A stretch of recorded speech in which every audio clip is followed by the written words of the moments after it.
Hello students, this is our lecture number 4 of chapter number 2।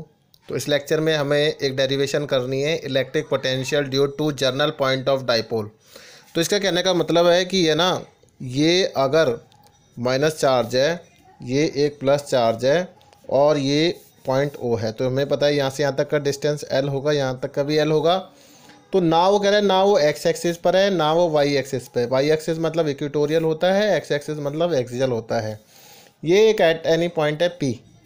तो मैं क्या करता हूँ, P पॉइंट पर जो P का O से जो डिस्टेंस है वो बेसिकली कितना दे रखा है, R। तो यहाँ पर मैं लिख सकता हूँ कि OP रिप्रेजेंट R। ओके, तो we wish to calculate the electric potential by these 2 points by point P जो जनरल पॉइंट है, इन चार्जेस के थ्रू हमें निकालना है। तो माइनस Q, अगर मुझे ये डिस्टेंस और ये डिस्टेंस पता चल जाए तभी निकाल पाऊंगा मैं। तो ये कहता है कि अगर ये एंगल थीटा है तो आपने क्या करा कि ये यहाँ से एक परपेंडिकुलर ड्रॉ करा।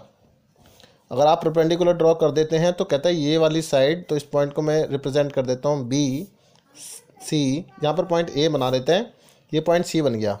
तो कहता है PC इक्वल्स टू PB। तो कहता है कितना डिस्टेंस हुआ PC और PB।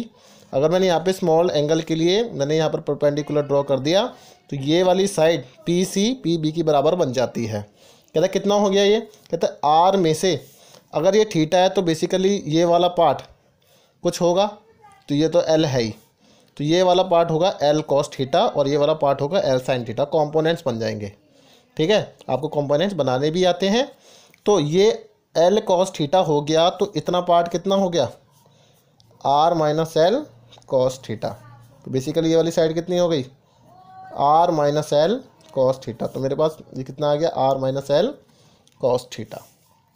सिमिलरली मुझे AP चाहिए, तो मैंने क्या करा, इसको आगे की तरफ एक्सटेंड किया और यहाँ पर एक परपेंडिकुलर ड्रॉ कर दिया। अगर यहाँ से यहाँ तक का डिस्टेंस R है, ये डिस्टेंस आपको L दे रखा है, ये थीटा है, तो ये भी एंगल थीटा का ऑल्टरनेट। तो ये वाला कंपोनेंट क्या बन जाएगा, L cos theta.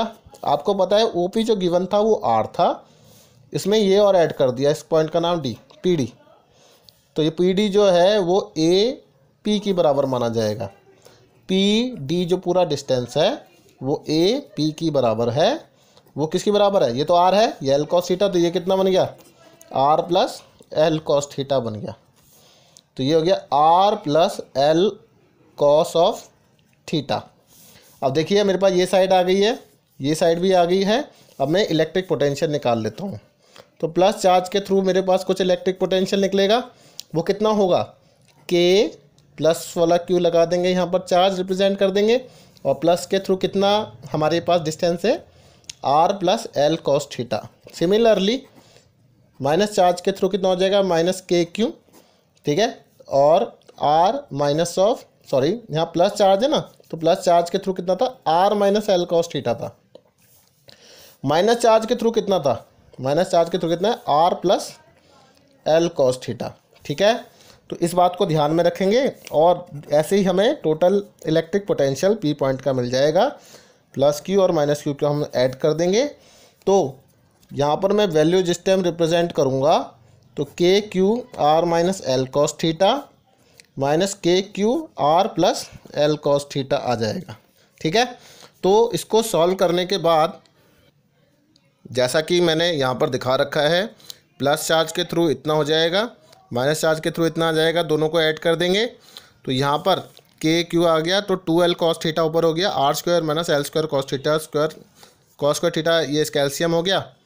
L cos theta को नेगलेक्ट कर दूंगा क्योंकि R very greater than L है, तो नेगलेक्टिंग L cos थीटा। तो अब आपको डाइपोल मोमेंट बताएं वो किसकी बराबर है, Q into 2L which is equals to P, that is dipole moment. तो Q इंटू 2L को मैंने क्या लिख दिया, P, KP बन गया ये cos theta divided by R square. तो मेरे पास जो नेट रिजल्ट आता है वो ये होता है। मेरी रिक्वेस्ट है इसको एज इट इज़ करना है, जैसे जैसे यहाँ पर लिखा हुआ है, पेपर में भी काफ़ी बार पूछा जाता है। Thank you very much.